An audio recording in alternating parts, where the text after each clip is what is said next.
আসসালামু আলাইকুম প্রিয় দর্শক, অন্য মঞ্চের আলাপচারিতায় আপনাদের সকলকে স্বাগত জানাচ্ছি। প্রিয় বন্ধুরা, প্রীতি, সালাম এবং শুভেচ্ছা নেবেন। গতকাল আমার একটা ইউটিউব কন্টেন্ট, যেটা লালমনিরহাটে ভারতের ৬২ কিলোমিটার দখল দিয়ে একটা প্রশ্নবোধক চিহ্ন ছিল। এই এপিসোডটি প্রচার হবার পরে বেশ কয়েকজন বলেছে যে ভাই এটা সত্যি না। আবার কেউ বলেছে ভাই আমি লালমনিরহাটে ফোন করছিলাম। আবার একজন বলল ভাই আমি লালমনিরহাটে লোক পাঠাইছিলাম, কেউ তো সেখানে দেখলো না যে ভারত দখল করে ফেলছে। এই রকম মানে কমেন্টসে কেউ জানিয়েছে, কেউ ইনবক্সে জানিয়েছে। তবে ফেসবুকে স্ট্যাটাস দিয়েছে। আপনারা জানেন যে ডেইলি স্টার বাংলা সংস্করণের তিনি সম্পাদক ছিলেন এবং বর্তমানে আমেরিকায় আমাদের ওয়াশিংটনে যে বাংলাদেশের দূতাবাস আছে সেখানে প্রেস মিনিস্টার হিসেবে কর্মরত সাংবাদিক গোলাম মুর্তজা।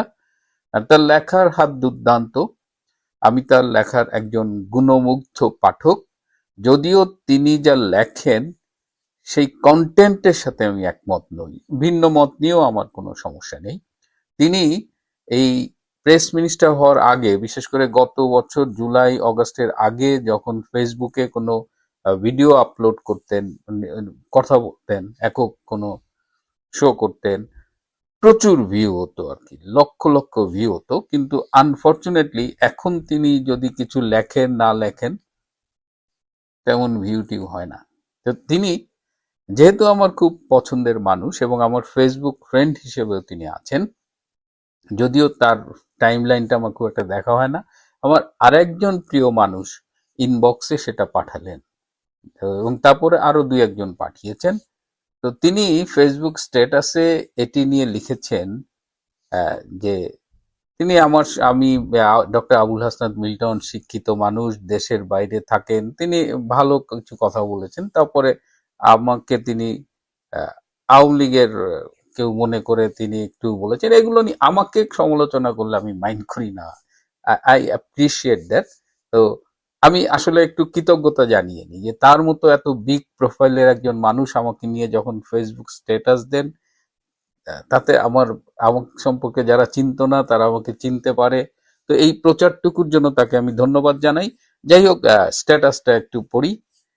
এই আমার এই যে ৬২ কিলোমিটার দখল, এটা নিয়ে উনি বলেছেন, কিন্তু এত বড় মিথ্যা, শতভাগ মিথ্যা তথ্য ছড়ানো কি সরকারের সমালোচনা না দেশ বিরোধী প্রোপাগান্ডা?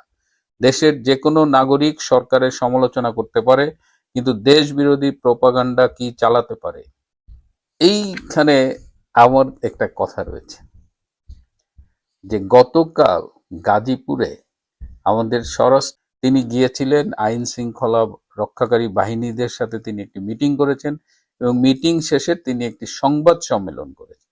সেই সংবাদ সম্মেলনে আওয়ামী লীগ সম্পর্কে যথারীতি তিনি অনেক আপত্তিকর কথা বলেছেন।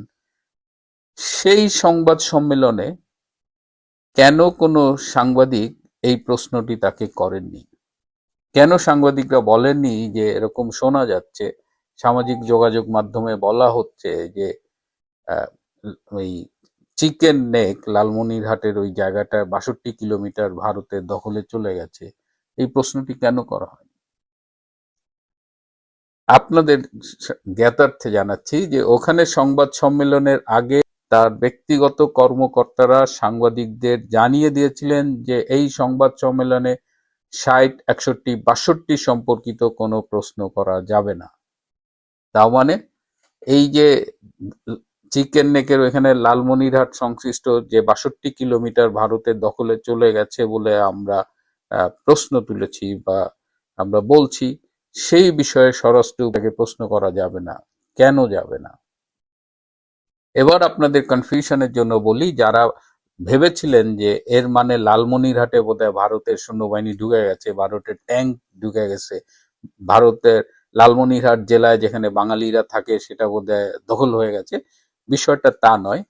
চিকেন নেক সীমান্ত এলাকার যে ন্যারো জায়গাটা, সেটা সেই জায়গাটায় ৬২ কিলোমিটার জায়গা যেটা জনবসতিহীন এবং কিছুটা অস্পষ্ট, সেই জায়গাটা ভারত দখলে নিয়েছে এবং এই বিষয়ে ভারত এবং বাংলাদেশ কেউই মুখ খুলছে না।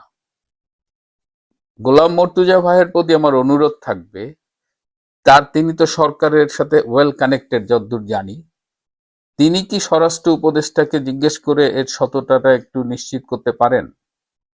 আমি যে এই কন্টেন্টটা ইউটিউবে করেছি, আমি নিশ্চিত হয়ে করেছি, এবং আমার সূত্রটা, আমি সূত্র বললে সেটা অনৈতিক হয়ে যাবে, কিন্তু আমার সূত্রটা নিজেই এটা বলেছে, এবং সেই সূত্র এই সরকারেরই একজন উপদেষ্টা।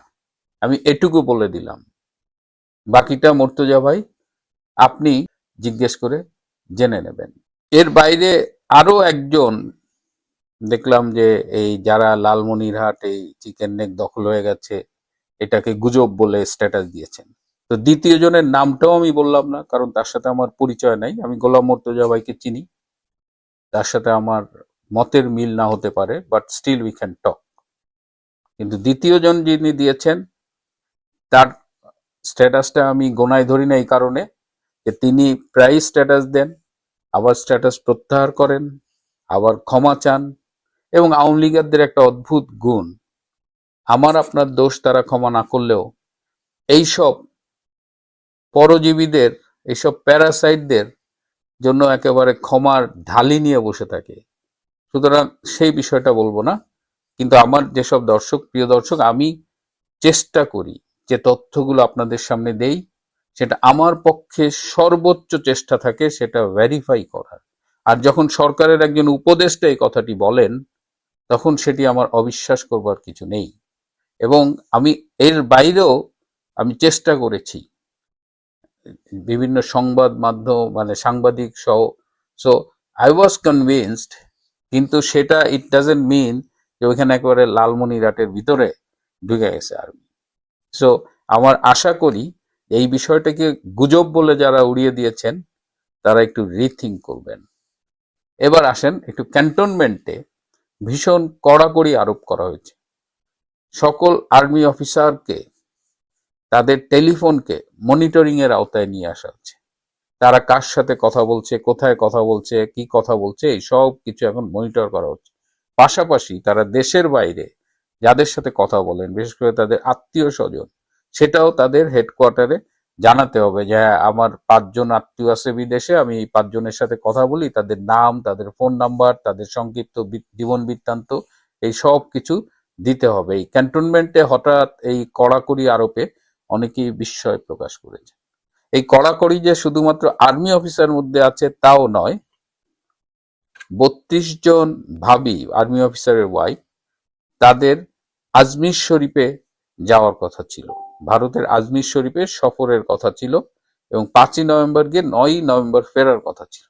তো এই 32 জন ভাবি ভিসাও পেয়েছিলেন, যদিও ভারতের ভিসা এখন পাওয়া খুব কঠিন, কিন্তু শেষ মুহূর্তে তাদের এই সফর স্থগিত করা হয়, তাদের যেতে দেওয়া হয়নি। কেন তারা আজমির শরীফে যেতে পারলেন না? এটা কি ভারতের একটা অংশ বলে? এটা কি সেনাবাহিনীর কোনো অর্ডারে, না ইউনূস প্রশাসনের অর্ডারে? এই জায়গাটা আমরা জানতে পারিনি, কিন্তু তারা বিদেশ যেতে পারেনি। তো এই বিষয়গুলো নিয়েও বেশ আলোচনা হচ্ছে, এবং ক্যান্টনমেন্টের এই যে হঠাৎ কড়াকড়ি, এবং এর মধ্যে আবার অর্ধেকের বেশি সেনা সদস্য যারা বাইরে ডিউটি করছিল তাদের ব্যারাকে ফিরিয়ে নেওয়া, সব মিলিয়ে ক্যান্টনমেন্ট কিন্তু এখনো আলোচনায় রয়েছে। প্রিয় বন্ধুরা, অনলাইনে সবচাইতে চর্চিত যে জিনিসটি আমার ফেসবুকে দেখা যাচ্ছে সেটি হচ্ছে কারিনা কায়সার নামে এক ভদ্র মহিলা, তিনি আইসিইউতে ভর্তি হয়েছেন এবং তাকে বলা হচ্ছে কন্টেন্ট ক্রিয়েটর। আমার আসলে বয়সও বলেন বা রুচিরও ব্যাপার যদি বলেন, তাহলে ছাত্রীদের ভিডিও নর্মালি আমার কখনো দেখা হয় না, আলতু ফালতু জিনিসপত্র খুব কম দেখা হয়, ফলে তার ব্লগ সম্পর্কে আমার আইডিয়া নাই। কিন্তু যে কারণে ভিডিওটি আমার করা বা করতে বসা, কয়েকটা মেসেজ আমার কাছে মনে হয় তরুণদেরকে আমার দেওয়া প্রয়োজন বা আমার ভাবনার জায়গাটা বলা প্রয়োজন। প্রথমেই আমি আসি কারিনার বাবাকে নিয়ে, কায়সার হামিদ। আপনারা অনেকেই জানেন না যে কায়সার হামিদ একই সাথে দুটো প্যারালাল সংসার করে। তার প্রথম স্ত্রী, যাকে আপনারা গণভবনের ব্যাগ এবং চিরুনি চুরি করতে দেখেছেন, সেই মহিলা, আপনারা নিশ্চয়ই সেই ভিডিওটি এরই মধ্যে দেখেছেন, ফলে আর আমি বলছি না। 5ই অগাস্টের পরে তিনি চুরি করেছেন গণভবনে গিয়ে। তিনি নাকি কোনো একটা স্কুলের শিক্ষিকা। কায়সার হামিদের আরেকটা সংসার আছে শ্যামলীতে। আমি এটার বিস্তারিত দিচ্ছি না। তো এবার যখন 2024-এর যখন 7ই জানুয়ারির ইলেকশন হলো, তখন তার যে দ্বিতীয় স্ত্রী ভাবিকে আমি খুব পছন্দ করি। উনি একজন অসম্ভব ভালো মানুষ আমার কাছে মনে হয়েছে। আমাদের একেবারেই প্রতিবেশী কায়সার হামিদ আমাদের বাসার পাশেই সংসার পেতেছে, সেকেন্ড সংসারটা। এবং ওনার ওই সংসারে যে ছেলেটা আছে, ছেলেটার নাম বরঞ্চ না বলি না, বলার প্রয়োজন আমি দেখি না। ওই ছেলেটারও আমি সাক্ষাৎকার নিয়েছিলাম, কারণ সেও ভোট দিতে এসেছিল। তার এটা প্রথম ভোট ছিল এবং সে বাংলাদেশ আওয়ামী লীগকেই ভোট দিয়েছিল। সেদিন সে বলেছিল তার ভোটের কথা, তার প্রথম ভোটের কথা বা whatever. Kaiser Hamid parallelly দুটো সংসার করে, দুটো জায়গাতেই তার টাকা স্পেন্ড হয়। এর আগে MLM ব্যবসা করে অসংখ্য মানুষকে ফতুর করেছে, সহায় সম্বলহীন করেছে এবং তাকে 2012 সালে বা 19 সালে সম্ভবত গ্রেফতারও হতে হয়েছিল, আমি যদ্দূর যদি ভুল না করে থাকি। কায়সার হামিদকে আমি এর আগে থেকেও চিনি। একভাবে তো চিনি, তিনি বাংলাদেশের one of the best defender ছিলেন। আপনারা যারা জানেন না, তিনি মোহামেডানে খেলতেন, পরে মনে হয় মুক্তিযুদ্ধ সংসদে গেছেন মনে হয়। বাট তিনি কিন্তু খুবই ভালো ফুটবল খেলতেন, খুব ভালো ডিফেন্ডার ছিলেন এবং হালি গোল খেয়ে আসতেন, এটাও সত্যি কথা। বাট বাংলাদেশের যে অ্যাভারেজ হাইট বা উচ্চতা, শক্তি, তার জায়গা থেকে কায়সার হামিদ অনন্য ছিল। রেসিডেন্সিয়াল মডেল স্কুলে মোহামেডান প্র্যাকটিস করত। হামিদ সাহেব যদি এই ভিডিওটা দেখেন মনে করতে পারবেন 90-এর দশকের শুরুর দিকের ঘটনা বা মাঝামাঝি সময়ের ঘটনা। আমাদের স্কুলে তিনি তখন মোহামেডান তখন আসতো। ওই যে লাডি বাবা লোলা, বোডে বাবা লোলা, সত্যজিৎ রায় রূপু, আরমান, তারপর হচ্ছে আফজাল তারপর হচ্ছে আলফাজ, আরমান মিয়া, আলফাজ। ওই সময়টাতে আমাদের বড় মাঠটা রেসিডেন্সিয়ালের ওই মসজিদের সামনের যেই বড় মাঠটা, বিশাল মাঠটাতে তারা প্র্যাকটিস করতো মোহামেডান।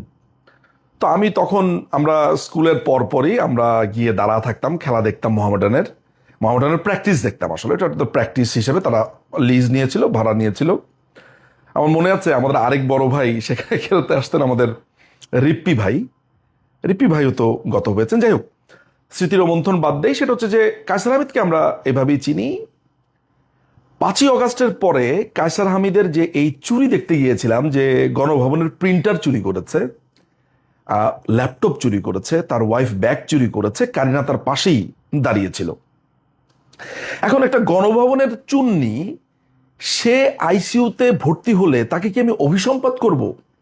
আমি নিশ্চিত, আমি যদি আজকে বলি যে ও মরে যাক, তরুণরা এটা পছন্দ করবে না। তরুণরা বলবে যে নিঝুম ভাই, আপনাকে একটা রিজনেবল মানুষ মনে করি, চূড়ান্ত শত্রুকেও মৃত্যুর জন্য আপনি আহ্বান করতে পারেন না। না, আমি আপনাদের সাথে একমত। আমি আমার চূড়ান্ত শত্রুর মৃত্যুর জন্য বলতে পারি না যে ও মরে যাক, আমি করব না। এটা যেমন একদিকে আমার দলের ক্ষতি, দলের ইমেজের ক্ষতি, মানুষ আমাদেরকে খারাপভাবেই ভাববে। আমি চাই কারিনা সুস্থ হয়ে যাক, কারিনা দীর্ঘ সময় বেঁচে থাকুক। একদিন আমরা এই দেশকে আবার আলোকিত করব, ক্ষমতায় আসব। সেদিন যদি কারিনা কোনো ধরনের অন্যায় করে থাকে, কারিনার সেদিন বিচার হবে, তার মায়ের বিচার হবে, তার বাবার বিচার হবে, কারণ তারা চুরি করেছিল। কিন্তু কারিনা মরে যাক, এটা আমি চাই না। তবে অবাক লাগছে যে এরা এখন অর্থের জন্য মানুষের কাছে আবেদন করছে, চাচ্ছে।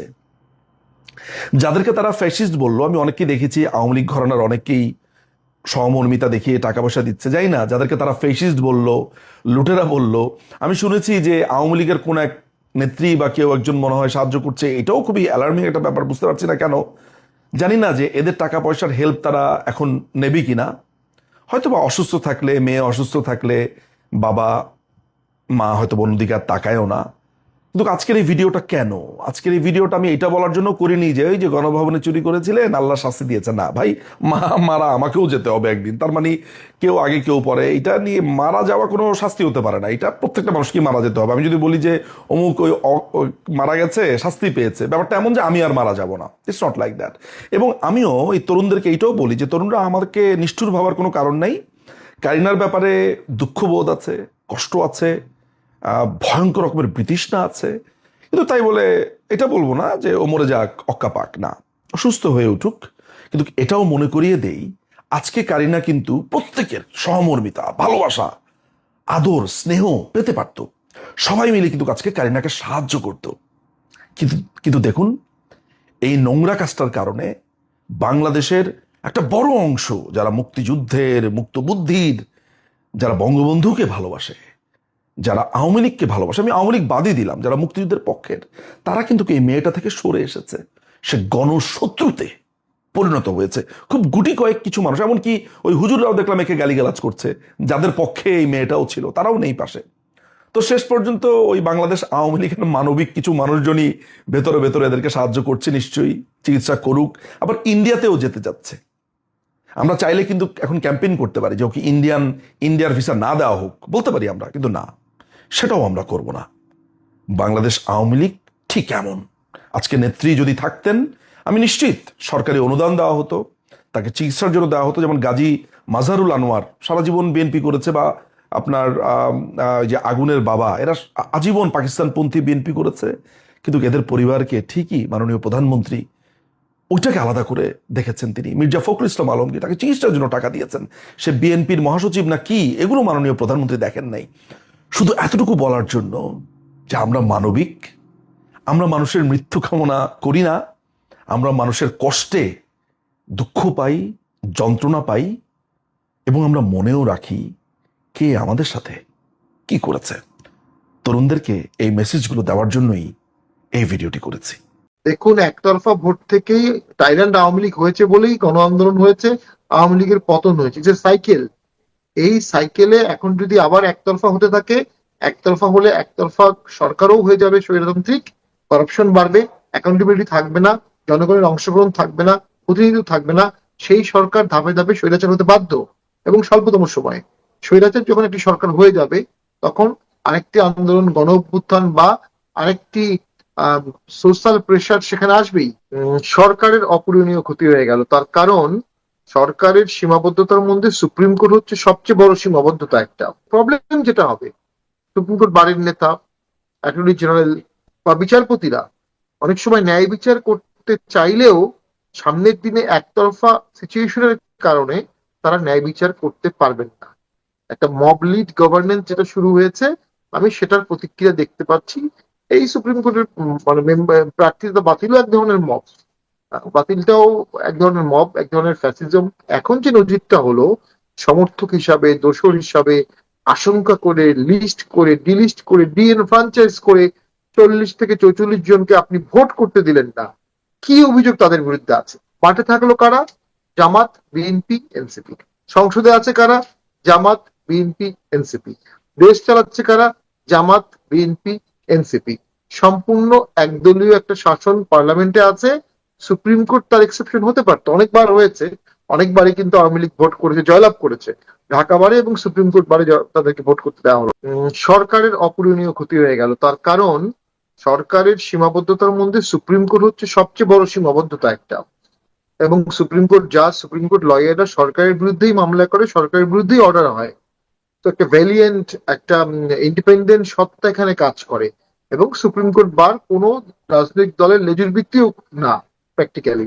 এই বার অ্যাসোসিয়েশনের ঐতিহাসিক ভূমিকা আছে, শেরে বাংলা থেকে শুরু করে আজকে খন্দকার মাহবুদ্দিন খোকন পর্যন্ত সকল বড় বড় লয়ার তারা এখানে সভাপতি, সেক্রেটারি ছিলেন, তারা রোল প্লে করেছেন।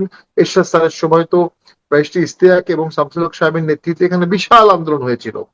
এবং আইয়ুব খান একবার বলেছিলেন যে life would be much more easier without lawyer, যে লয়ারদের আন্দোলনের কারণে। সেই সুপ্রিম কোর্ট বারে বিগত আওয়ামী লীগের সময়ের শেষের দিকে কিছু বিব্রতকর ঘটনা ঘটেছে। বর্তমানে অ্যাটর্নি জেনারেলকে জেলে থাকতে হয়েছিল, কিছু সিঙ্গেল ভোট, ডুয়েল ভোট করা হয়েছিল, কিছু ভোটের রিগিং এর ঘটনা ঘটেছিল। আবার একেবারে অশুদ্ধ ভোট হয়েছে সবসময়, ব্যাপারটা এমনটাও না। আমরা যদি আওয়ামী লীগের টোটাল 16 বছরের রিজিম ধরি, এই 16 বছরের রিজিমের 16টা বা 15টা সুপ্রিম কোর্টের ভোট হয়েছে, 2টি বা 3টিতে আপনি প্রশ্ন তুলতে পারবেন, বাকি 13 বা 14টি কিন্তু এই এই প্রেমিসে শুদ্ধ ভোট হয়েছে। দেন যে ভোটগুলোকে আপনি অশুদ্ধ বলতে পারেন, সেখানেও কিন্তু কারো প্রার্থিতা বাতিল করা হয়নি।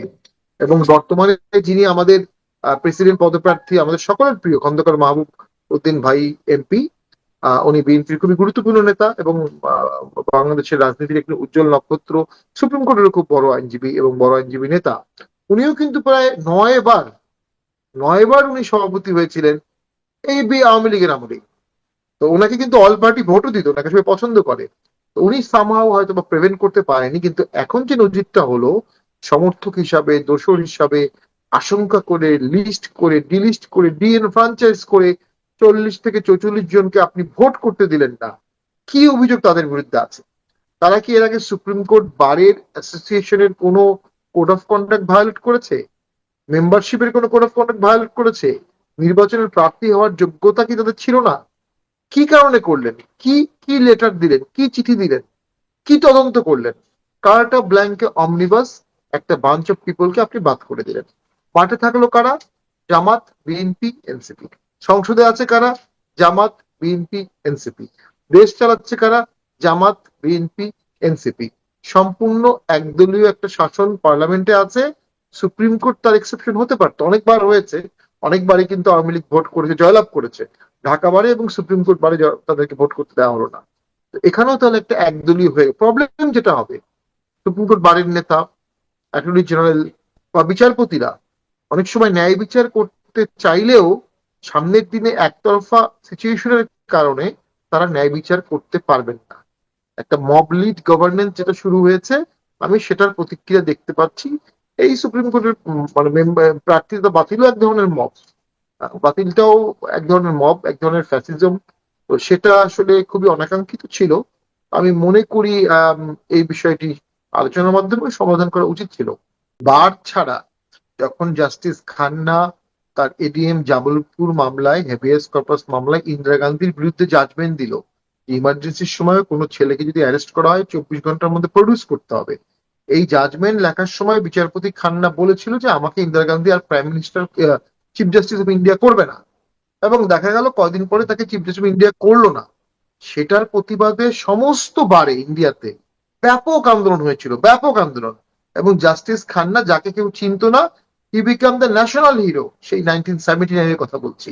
এবং পরবর্তীতে তাকে প্রেসিডেন্ট ক্যান্ডিডেটও করা হয়েছিল, বার তাকে এত সাপোর্ট দিয়ে দিত। আজকে যখন একজন স্বাধীন বিচারপতি স্বাধীন রায় দিতে চাবেন, যদি বার একতরফা থাকে, ওই একতরফা বারের বাইরে গিয়ে স্বাধীনভাবে ন্যায় বিচার করা, এমনিতেই বিচারপতির অনেক ডিফিকাল্টিতে আছে, গাড়ি নাই, স্টাফ নাই, স্টোনও নাই, কোর্ট ছোট, সিস্টেম নাই, এখানে কোনো সাইন্টিফিক অ্যাপ্রোচ নাই।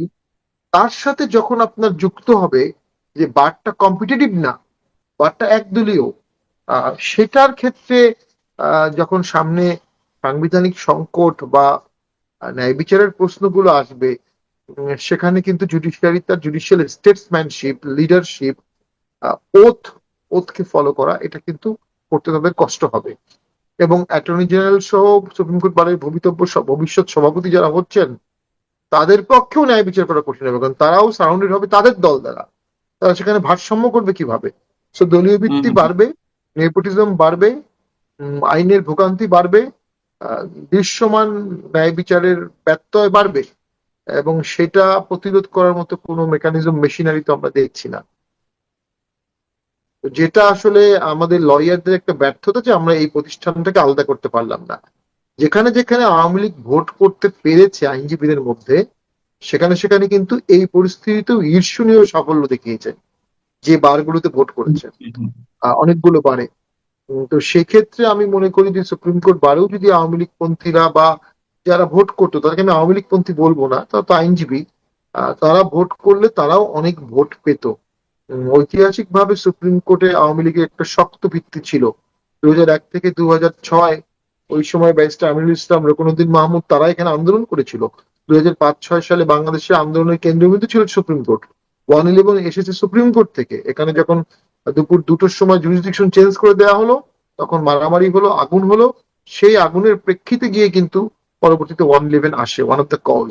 তো সেদিক থেকে আমরা মনে করি সুপ্রিম কোর্টকে একদলীয় বা একগোত্রীয় করে ফেলাটা, এটা সুপ্রিম কোর্টের স্বকীয়তাকে নষ্ট করলো এবং বিচার বিভাগের উপর একটা কুঠারাঘাত, এবং দীর্ঘমেয়াদীতে এটা বিচারকদের মধ্যে একটা সেলফ রেস্ট্রিন হিসেবে কাজ করবে এবং আইনজীবীদের উৎকর্ষতা সাধন, ওয়েলফেয়ারেও এটা কাজ করবে না, কারণ আপনি প্রতিনিধিত্ব নাই, বিশাল আইনজীবীদের কোনো মনোপুত প্রার্থী এখানে নাই। তো সেক্ষেত্রে আমরা তো মনে করি it is not a glorified day, today can be termed as a glorified day. অনেকে হয়তো বা আত্মহমিকায় ভুগছেন যে আওয়ামী লীগকে ভোট করতে দিলাম না বা আওয়ামী পন্থীকে ভোট করতে দিলাম না, তো স্বাধীনতা সপক্ষে শক্তিকে ভোট করতে দিলাম না।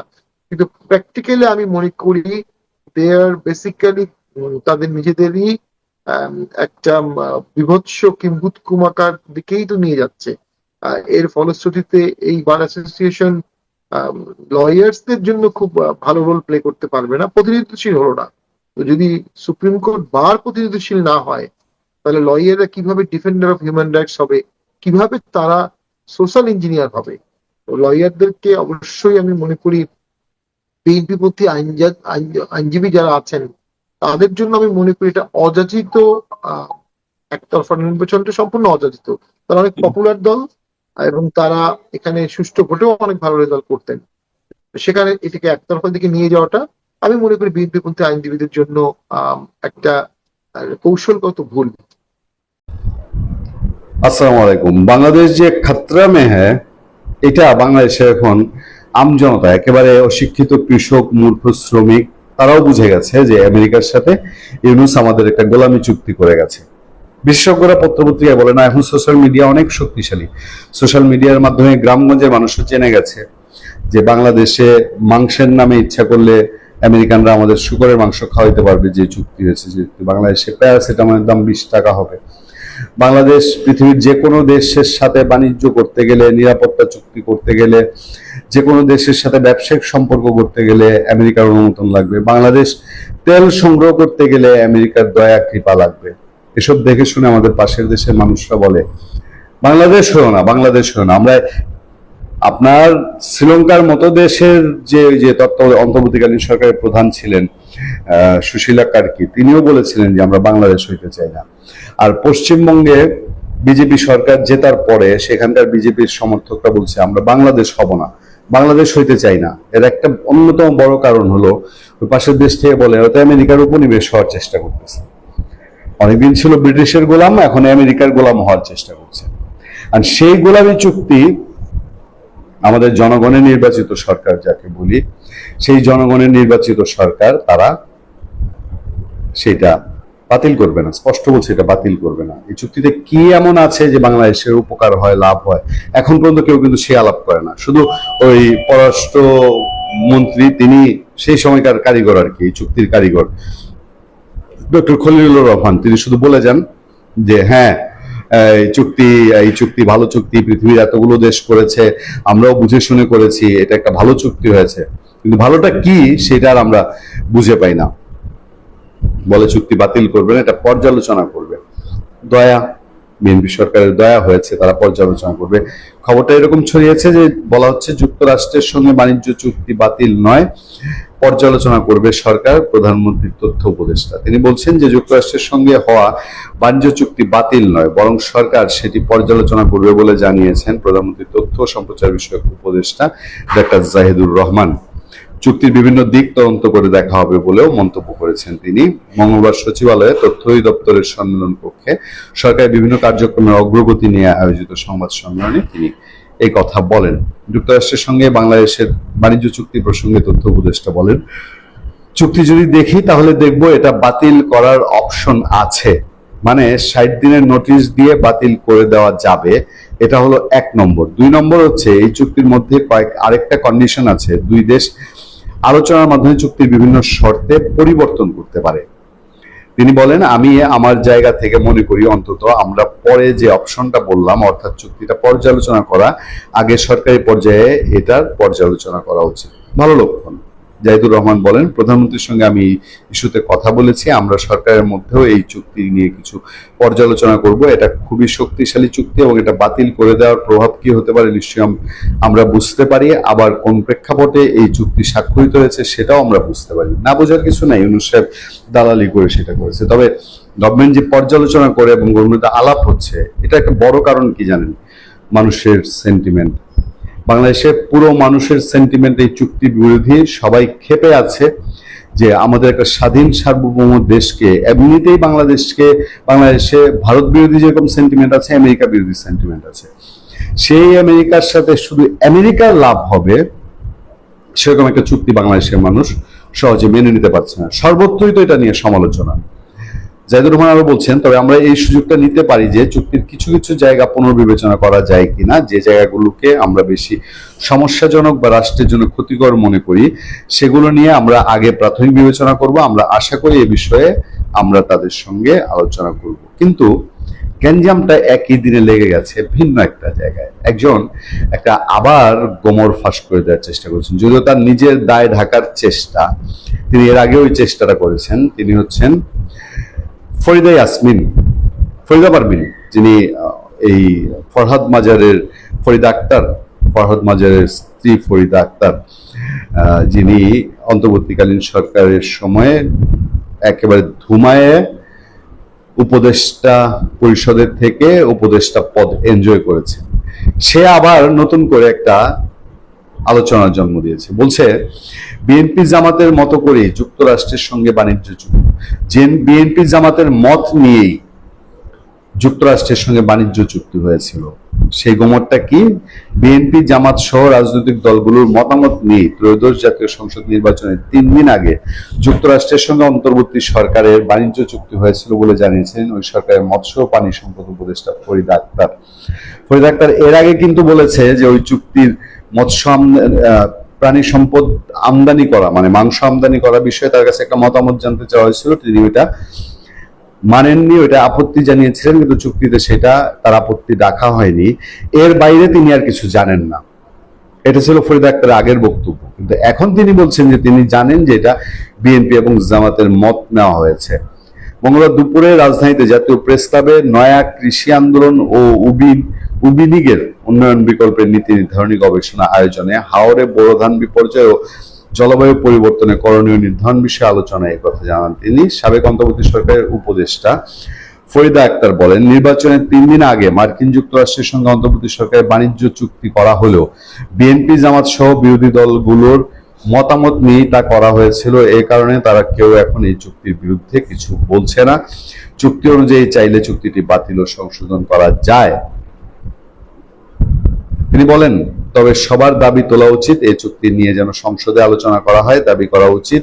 চুক্তিটি অবশ্যই সংসদে উত্থাপন করতে হবে, সেখানে আলোচনা করে জনগণের সম্মতি নিয়ে এটা করা হয়, যেন এটা করা হয়। নিজে দায়িত্বে থাকলে তখন কিছু না, আর নিজেরা দায়িত্ব থেকে সরে আসলে বড় বড় ডাকসাইটে কথাবার্তা। দেখলেন না আসিফ নজরুল ঢাকা বিশ্ববিদ্যালয়ের মেডিকেল সেন্টারের পরিবেশ নিয়ে এখন বক্তৃতা দেয়, ফেসবুকে পোস্ট দেয়। তো নিজে থাকতে ঢাকা ইউনিভার্সিটির মেডিকেল সেন্টার নিয়ে কিছু করছে অনুযায়ী, সে তো বলছিল যে বাংলাদেশের রাজনীতিবিদদের জন্য তার বিশাল মায়া হয়, আহা কি সুযোগ তারা হাতছাড়া করছে। তিনি একবার যদি সুযোগ পাইতেন মানুষের মন জয় করে ফাটায় দিতেন। কি ফাটানোটা ফাটিয়েছেন, বাংলাদেশের আইন অঙ্গনের তলা ফাটিয়ে উনি পুরো বঙ্গোপসাগরে নিমজ্জিত করার অবস্থা করেছেন।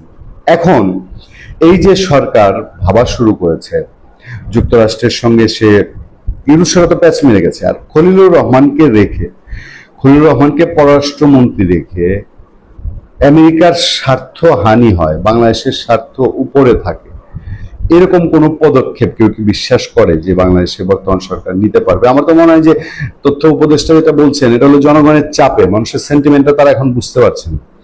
জনগণের চাপে তারা এখন জাস্ট বলছে যে এই চুক্তি পর্যালোচনা করা হবে। কি পর্যালোচনা করা হবে?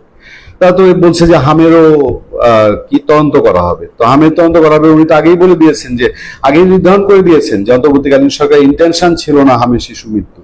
তো আগেই তো অন্তর্বর্তী সরকারের পক্ষ নিয়েছেন। এইখানে যে তারা আবার আমেরিকার কাছে বেচা কেনা হবে না কোনো মানুষ, কিছু লোক যারা এই পর্যালোচনা করবে, সেখানে যে আমেরিকার স্বার্থ রাখা হবে না, যেখানে ব্রেন্ট ক্রিস্টেনসন আমেরিকার বাংলাদেশের রাষ্ট্রদূত, সেই লোক যেভাবে নাক গলানো শুরু করেছে, তাতে করে বাংলাদেশের মানুষ কতটা আশাবাদী হবে যে এই চুক্তি পর্যালোচনা করে বাংলাদেশের পক্ষে অবস্থান ভারী করা যাবে। আসসালামু আলাইকুম। আমি কতগুলো গুরুত্বপূর্ণ বিষয় নিয়ে আজকে কথা বলবো। বিশেষ করে সেনাবাহিনী নিয়ে যে বিতর্ক তৈরি হয়েছে, প্রফেসর দিলারা চৌধুরী থেকে শুরু করে অনেকেই অনেক কথা বলেছে, এবং প্রায় সময় আমরা শুনতে পাই যে সেনাবাহিনী এটা করে না, ওটা করে না, সেনাবাহিনী এই নেই সেই নেই, সেনাবাহিনী বাজেট সব খেয়ে ফেলতেছে, সেনাবাহিনী মিষ্টি বানায়, সেনাবাহিনী নিয়ে অনেক কথা। তো আমি অ্যাকচুয়ালি এখন উত্তর দেবো যে সেনাবাহিনী কি গোলা বারুদ বানায় না মিষ্টি বানায়, এটা নিয়ে আমি আপনাদেরকে প্রমাণ সাপেক্ষে কিছু কথা বলবো। আচ্ছা, বাংলাদেশ সেনাবাহিনীকে নিয়ে কথা বলছি মিষ্টি বানায়। প্রথমে আমি এটা দিয়ে কথাটা শুরু করি। সেনাবাহিনীর সেনা সদস্যরা কখনো মিষ্টি বানায় না, এটা সিভিল কারিগর থাকে, তারা মিষ্টি বানায়। এবং আপনারা বাইরে মিষ্টি খেয়ে পেট খারাপ করে পরে সেনা ক্যান্টনমেন্টে বেড়াতে যাবেন, আপনার ভাইয়ের বাসায় মিষ্টি খাবেন এবং ক্যান্টিনে মিষ্টি খেয়ে তারপরে বলবেন সেনাবাহিনী মিষ্টি বানায়। আপনাদের মতো মানুষকে কখনো ক্যান্টনমেন্টে যেতেও দেওয়া উচিত না, আবার গেলেও আপনাদেরকে এত সমাদর করা উচিত না। আপনাদেরকে পচা মিষ্টি খাওয়ার যোগ্য পচা মিষ্টি খাওয়ানো উচিত। যাই হোক, এখন আসি গোলা বারুদ ইস্যু নিয়ে। সেনাবাহিনীর সম্পর্কে অনেকে জানেন না যে বাংলাদেশ সেনাবাহিনী কি পরিমাণে গোলা বারুদ বানায়, বিশেষ করে অ্যামিনেশন, তারপরে বিভিন্ন mortar shell, artillery shell, grenade, এগুলো কিন্তু বাংলাদেশ সেনাবাহিনীর বিওএফএ বানানো হয়, বাংলাদেশ অর্ডিন্যান্স ফ্যাক্টরিতে। এখন আপনারা কেন এটা জানেন না? কারণ সেনাবাহিনীর বিষয়গুলো সবাইকে জানানোর জিনিস না। আচ্ছা, তাহলে আমরা যদি এই অ্যামুনিশন, গোলা বারুদ, grenade, mortar shell, artillery shell এগুলো যদি বানিয়ে থাকি, তাহলে আমরা কেন এটাকে আপনার এক্সপোর্ট করি না? এটার কারণ আছে। এই প্রশ্ন আপনার জাগতে পারে, কেন আমরা এটা এক্সপোর্ট করি না? কারণ হচ্ছে, আপনারা হয়তো সবাই একটা জিনিস জানেন যে জিএসপি সুবিধা বলে একটা শব্দ আছে, জিএসপি, যেটা হচ্ছে জেনারেলাইজড সিস্টেম অফ প্রিফারেন্সেস। তার মানে এর মানে হলো যে উন্নত দেশগুলো কর্তৃক উন্নয়নশীল বা স্বল্পোন্নত দেশগুলোকে এলডিসিস একটা অগ্রাধিকার দেওয়া হয়, বাণিজ্য সুবিধা দেওয়া হয়, যেটার অধীনে আপনার নির্দিষ্ট কিছু পণ্যের উপর আপনি শুল্ক সুবিধা বা শুল্ক ডিউটি ফ্রি সুবিধাটা আপনি পাবেন। কিন্তু আপনি যখন, এবং এটার কি কি আরো অনেকগুলো বিষয় আছে, আমি ওই লাইনে যাব না, কিন্তু এই জিএসপি সুবিধাটা বাতিল হয়ে যাবে যদি ওই স্বল্পোন্নত বা উন্নয়নশীল দেশটি যদি আপনার কোনো আর্মস, অ্যামুনিশন, ইকুইপমেন্ট বা এই টাইপ কোনো কিছু যদি তারা এক্সপোর্ট করে বাংলাদেশ থেকে, কিন্তু আপনার এই যে আমাদের গোলা বারুদ, আমাদের গুলি বা অ্যামুনিশন, এটা কিন্তু আফ্রিকান কান্ট্রির মতো ক্রয় করতে চেয়েছে। আপনি এটাও জানেন কিনা আমি জানি না, বাংলাদেশ পুলিশ তাদের যে অ্যামুনিশনটা, এটা কিন্তু বাংলাদেশ অর্ডিন্যান্স ফ্যাক্টরিতে তৈরি করা হয়। আনসার, বিজিবি, এই অ্যামুনিশন গুলো কিন্তু আমাদের অর্ডিন্যান্স ফ্যাক্টরিতে তৈরি হয়, আমরা কিন্তু ইম্পোর্ট করি না। তার মানে কি দাঁড়ালো? আমাদের মর্টার শেল এটা আমরা নিজেরা বানাই। আর্টিলারির আপনার কিছু কিছু আর্টিলারি ওয়েপন আছে যেগুলোর শেলগুলো আমাদের তৈরি হয়, আমরা বাইরে থেকে ইম্পোর্ট করি না। তারপরে গ্রেনেড, এটা কিন্তু আমাদের অর্ডিন্যান্স ফ্যাক্টরিতে তৈরি হয়। তারপরে আপনার 105 মিলিমিটার আর্টিলারির গোলা, এটা কিন্তু বাংলাদেশ সেনাবাহিনী তৈরি করে। এখন আপনি চিন্তা করেন, এই অ্যামিনিশন, এই গোলা বারুদ গুলো যদি আমাদের ইম্পোর্ট করতে হতো, বাংলাদেশ সরকারের যে পরিমাণে বাজেট অর্থ ব্যয় হতো, সেই অর্থ ব্যয়ে কিন্তু আরেকটা সেনাবাহিনী পাওয়া যেত। এটা নিয়ে আপনারা কথা বলছেন না। বাংলাদেশ সেনাবাহিনী কি বাঁচাচ্ছে? খুব বাকবাকম করে বলতে পারছেন সেনাবাহিনী বাজেট খেয়ে ফেলতেছে, সেনাবাহিনী ওইটা করতেছে। বাজেটের সিদ্ধান্ত কি সেনাবাহিনী দেয় না সরকার দেয়? এটা সরকার রাজনৈতিক সিদ্ধান্ত। আপনি বাজেট কমায় দেন, বাজেট বাদ দিয়ে দেন, বাজেট বাদ দিয়ে সেনাবাহিনী যখন কোনো কিছু প্রয়োজন হবে সরকারকে দিবে, সরকার কিনে দিবে। আপনার যে কোনো বিষয় নিয়ে আপনি আপনার যাই কথা হোক সেনাবাহিনীর দোষটা পান, কিন্তু বড় বড় সিদ্ধান্তগুলো তো রাজনৈতিক সিদ্ধান্ত, এটা সেনাবাহিনীর সিদ্ধান্ত না। আচ্ছা, এখন এই গোলা বারুদ গুলো বাংলাদেশ সেনাবাহিনী তৈরি করে, এটা দেখে কিন্তু আফ্রিকান কান্ট্রি গুলো তারা বাংলাদেশ থেকে ইম্পোর্ট করতে চায় তাদের দেশে, আমাদের দেশের গোলা বারুদ, মর্টার শেল, অ্যামুনিশন এগুলো ইম্পোর্ট করতে চায়। কিন্তু আমরা কেন এক্সপোর্ট করতে পারি না? কারণ আমরা এটা এক্সপোর্ট করতে গেলে আমরা তখন জিএসপি ফ্যাসিলিটি থেকে বঞ্চিত হব। আমরা তখন উন্নয়নশীল দেশ বা স্বল্পোন্নত দেশ হিসাবে এলডিসির গ্রাজুয়েশনে সেই জায়গায় আমরা কিন্তু ফেল করব। যে কারণে আমাদেরকে তখন উন্নত দেশগুলো, তাদের সাথে আমরা কিন্তু অনেক ধরনের চ্যালেঞ্জের মুখোমুখি হয়ে যাব। আমরা তখন ডোনেশন পাবো না, আমরা যে বিভিন্ন কান্ট্রি থেকে ডোনেশন গুলা পাই, কারণ আমরা স্বল্পোন্নত দেশ। আর আমরা যদি এই আর্মস, অ্যামুনিশন, ইকুইপমেন্ট এটাকে রপ্তানি করতে পারি, তখন আমাদের দেশের স্ট্যান্ডার্ড কোথায় যাবে সেটা চিন্তা করেন। এখন এই স্ট্যান্ডার্ডটা উপরে ওঠানোর দায়িত্ব কার? এটা কি সরকারের না সেনাবাহিনীর? একটা রাষ্ট্রের স্ট্যান্ডার্ড, রাষ্ট্র এলডিসি গ্রাজুয়েশন নিবে কি না নিবে, রাষ্ট্র জিএসপি সুবিধা পাবে কি না পাবে, এটা কি সেনাবাহিনী কাজ? সেনাবাহিনী কাজ না। এই তথ্যটা কিন্তু আপনারা জানার চেষ্টা করেন না। আচ্ছা, তারপরে একটা বিষয় কি, যে বাংলাদেশ সেনাবাহিনী আপনারা হয়তো জানেন না যে একটা কারণে আমিও নিজে তাকে নিয়ে অনেক কথা বলেছি। বাংলাদেশের সাবেক একজন সেনাপ্রধান জেনারেল আজিজ, তার সময় দুটো ভালো কাজের জন্য আমি তাকে, এটা তারই খুব অনেক কঠোর সমালোচক একজন অফিসার, তিনি আমাকে তথ্যটা দিয়েছেন যে জেনারেল আজিজের অনেক খারাপ কাজের মধ্যে চমৎকার দুইটা কাজ আছে। সেই কাজ দুইটা কি? একটা হচ্ছে তিনি বাংলাদেশে 2020 সালে আপনার 120 কিলোমিটার রেঞ্জের আপনার পিআরজি আপনার মাল্টিপল লঞ্চ রকেট সিস্টেম আপনি ক্রয় করেছিল, যেটার জন্য ভারত থেকে বাধা এসেছিল। ইভেন বাংলাদেশের প্রধানমন্ত্রী, তৎকালীন প্রধানমন্ত্রী শেখ হাসিনা পর্যন্ত এটা চায়নি। শেখ হাসিনা নিজে চায়নি বাংলাদেশে 120 মিলিমিটারের আপনার এই ক্যাপাসিটি সম্পন্ন আপনার দূরপাল্লা ক্ষেপণাস্ত্র কেনা হোক। তারপর জেনারেল আজিজ তখন শেখ হাসিনাকে ওই বিষয়টার জন্য তিনি অনেক ধরনের চ্যালেঞ্জ ফেস করে পরবর্তীতে তিনি সেটা আনেন। আচ্ছা, তারপরে শুধু তা না, আরো একটা কাজ করেছিল শেখ হাসিনা, পুলিশ ডিপার্টমেন্টের আপনাদের মনে আছে যে আসাদুজ্জামান, যিনি ডিএমপি কমিশনার ছিল, একটা নিরাপত্তা কাউন্সিল গঠন করেছিল বাংলাদেশে। যে নিরাপত্তা কাউন্সিলের সাধারণ আপনার সেক্রেটারি, জেনারেল সেক্রেটারি বা কিছু একটা বানিয়েছিল ওই আসাদুজ্জামানকে। তখন সে ওই নিরাপত্তা কাউন্সিলের যারা মেম্বার ছিল, তাকে 3 বাহিনী প্রধান, তারপরে আসাদুজ্জামান সহ আরো কিছু লোকজন ছিল। তখন শেখ হাসিনা বলেছিল যে তার কাছে বিভিন্ন ডিপার্টমেন্টের বিভিন্ন বাহিনীর গোয়েন্দা তথ্যগুলো আসাদুজ্জামান তাকে জানাবেন, তিনি হবেন কোঅর্ডিনেটর জেনারেল সেক্রেটারি হিসাবে। তখন জেনারেল আজিজ ভেটো দিয়েছিলেন যে সেনাবাহিনীর বা ডিফেন্সের তথ্য এটা সবাইকে শেয়ার করা যায় না, এবং তিনি সেই জিনিসটা শেয়ার করেননি।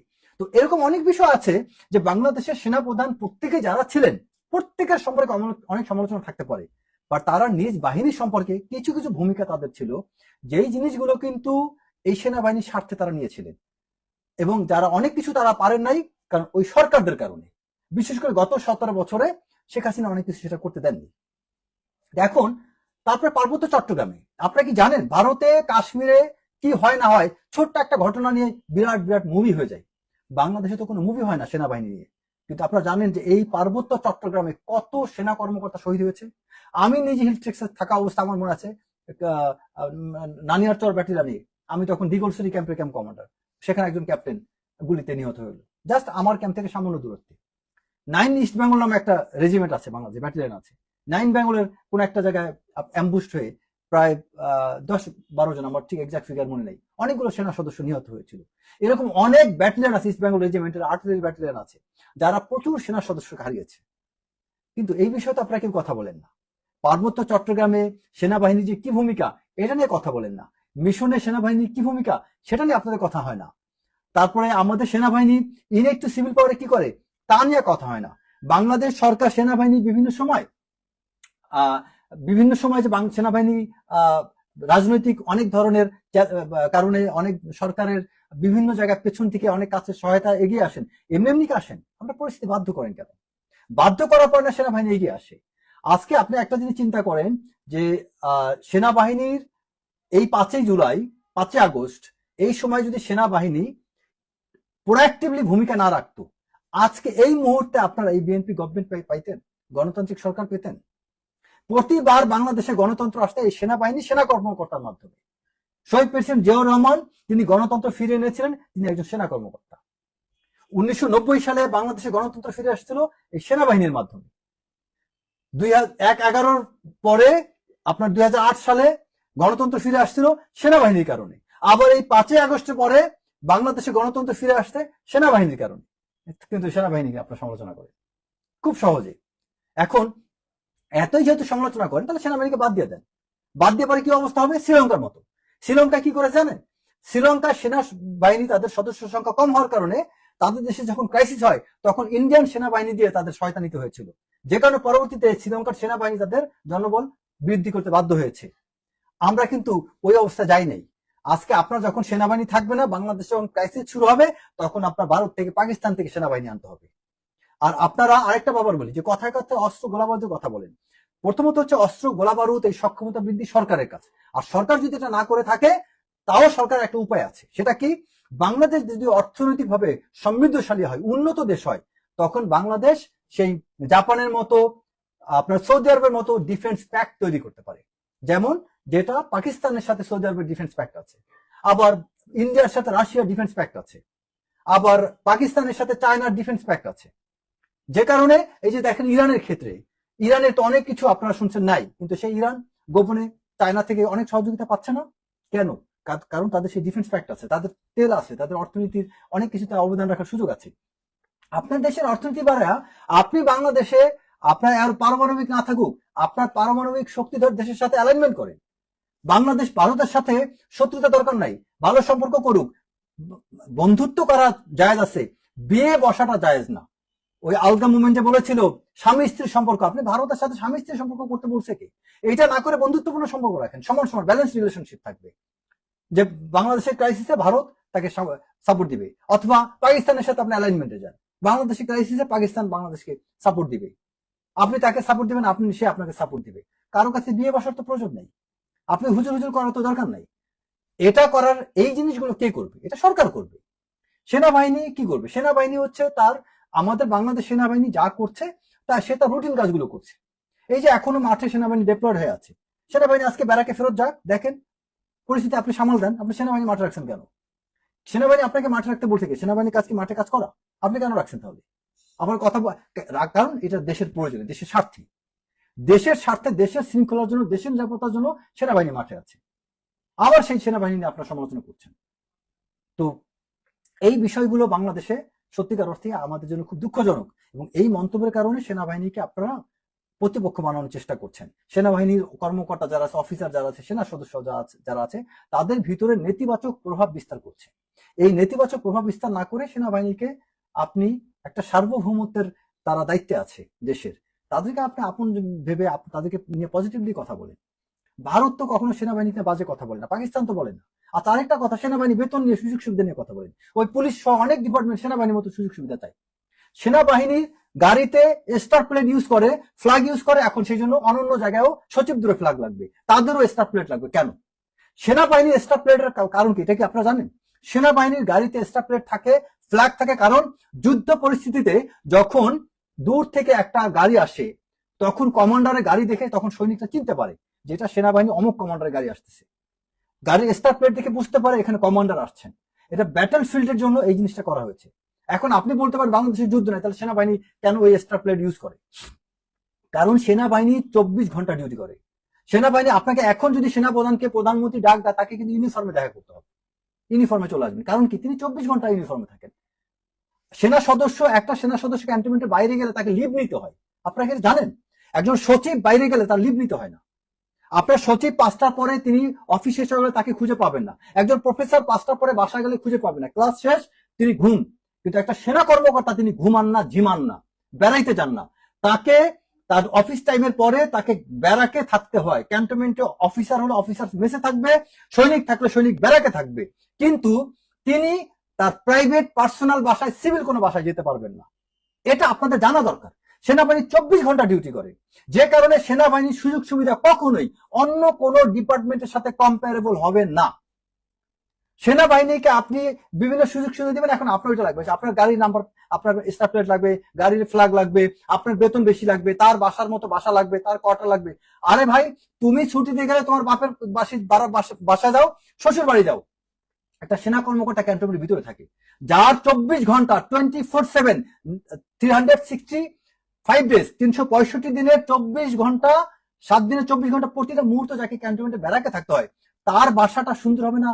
বাসা সুন্দর হবে যিনি ব্যবসা বাণিজ্য করেন, যে যার সাথে কোনো পূর্ণ ফ্রিডম নিয়ে যেখানে সেখানে ঘুরে বেড়ান, তার। আপনারা কিসের চিন্তা চেতনা করেন? এই জিনিসগুলো তো আপনাদের সত্যটা জানতে হবে। সেনাবাহিনীকে কেন সুযোগ সুবিধা দেওয়া হয়, এই উত্তরটা তো আসলে আপনাদের জানা উচিত। না জেনে তো হাসি তামাশা করা ঠিক না। সেনাবাহিনীকে সুযোগ দেওয়া হচ্ছে, এটা শুধু বাংলাদেশ না, ওয়ার্ল্ডের সব জায়গায়। কোন কান্ট্রিতে সেনাবাহিনী এরকম বাজে সমালোচনা করে না। সমস্ত কিছু দোষ বাংলাদেশ সেনাবাহিনী, আবার ঠাকে পড়লে বাংলাদেশ সেনাবাহিনী স্মরণ করে। আমি আমার নিজের পরিবার আমি দেখছি, আমার ওই ভাই বোন আছে যখন মারাত্মক ক্রাইসিসে পড়ে, তখন দেখি আমার বোনরা ওই ক্রাইসিসে বলে তারা আমাকে স্মরণ করে। কিন্তু আবার যখন ক্রাইসিস থাকে না তখন দেখি সব দোষ আমার। এটা কেন জানেন? কারণ আমার বোনদের আমার প্রতি এক্সপেকটেশন বেশি, কারণ তারা জানে যে আমার ভাই আমার জন্য এটা করবে, এই জন্য আমার দোষটা তারা বেশি ধরে। সেনাবাহিনীর দোষটা আপনারা ধরেন কারণ সেনাবাহিনীকে আপনারা সত্যি ভালোবাসেন এবং সেনাবাহিনীর প্রতি আপনাদের এক্সপেকটেশন বেশি। এখন সেই এক্সপেকটেশন মানে তাকে অপমান করবেন, বেইজ্জতি করবেন, আজে বাজে কথা বলবেন। আপনি একবার ভাবেন না এই সেনা সদস্য তাদের কষ্ট কতটুকু লাগতে পারে। আজকে দেখেন প্রধানমন্ত্রী ঢাকা ইউনিভার্সিটি গিয়েছেন, সেখানে এসএসএফ এর একটা অফিসার আমানকে ধাক্কা দিয়েছেন। এখন এটা আমানের আমি দোষ বলবো না, আমান বেচারা তার অধিকার আছে ওই জায়গায় কাছে যাওয়ার, কিছু কিছু পরিস্থিতি আছে আপনাকে এটা বুঝতে হবে। এসএসএফ এর কর্মকর্তার দায়িত্ব হচ্ছে প্রধানমন্ত্রীর নিরাপত্তা নিশ্চিত করা, তাকে যাকে ধাক্কা দিতে হয় তিনি তাই দেবেন, কারণ ওখানে আমানকে ভিতরে ঢুকে দেওয়া মানে আমানের সাথে আরো 5টা মানুষ ঢুকে পড়বে। এটা আমান ফ্যাক্টর না, ফ্যাক্টর হচ্ছে আমানের সাথে অন্যান্য মানুষগুলো সুযোগ পেয়ে যেত। এই বিষয়গুলো একটা সেনা কর্মকর্তা অ্যাসেস করতে পারে, সাধারণ কোনো মানুষ অ্যাসেস করতে পারবে না। তো সেই বিষয়গুলো আপনাদের পজিটিভলি নিতে হবে। সেনাবাহিনী যদি এতই সমালোচনা করেন, বাংলাদেশের গভর্নেন্সটাকে ঠিক করেন, পলিসিটাকে ঠিক করেন, বাংলাদেশ সরকার ব্যবস্থাপনাকে ঠিক করেন, আমাদের মাইন্ডসেটটা ঠিক করতে হবে, গণতান্ত্রিক প্রক্রিয়াটাকে ঠিক করতে হবে। আমরা নিজেরা কোনো কিছু আইন কানুন মানি না, কিন্তু আমরা খালি সমালোচনা করতে পারি। যাই হোক, আমার কথা নির্দিষ্টভাবে কাউকে ছোট করার জন্য না। তো দিলারা চৌধুরীর মতো যারা আছেন তাদেরকে বলবো দয়া করে সেনাবাহিনী সম্পর্কে জানেন, আর যদি না জেনে থাকেন তাহলে শাহরিয়ার কবিরের মতো অসুস্থ হয়ে সিএমএইচ ট্রিটমেন্ট নেবেন, তাহলে হয়তো জানতাম, তারপরে আবার তার মতো প্রশংসাও করতে পারবেন। কারণ আপনারা হয়তো সুযোগ সুবিধা পাননি বিধায় আপনাদের মনে এখনো মনে অনেক দুঃখ। অনেক মানুষ আছে আঙুর ফুল টক একটা কথা আছে, সেনাবাহিনী সুযোগ সুবিধা পায় না তাই সেনাবাহিনী নিয়ে বাজে কথা বলে, সুযোগ পাইলে আর এই কথা বলবে না। আমি অনেক মানুষ দেখেছি যেই মানুষটা সেনাবাহিনীতে সুযোগ সুবিধা পেয়েছে তিনি সেনাবাহিনী কিনা কথা বলেন না পেলে তখন আজে বাজে কথা বলে। ভালো থাকবেন সবাই।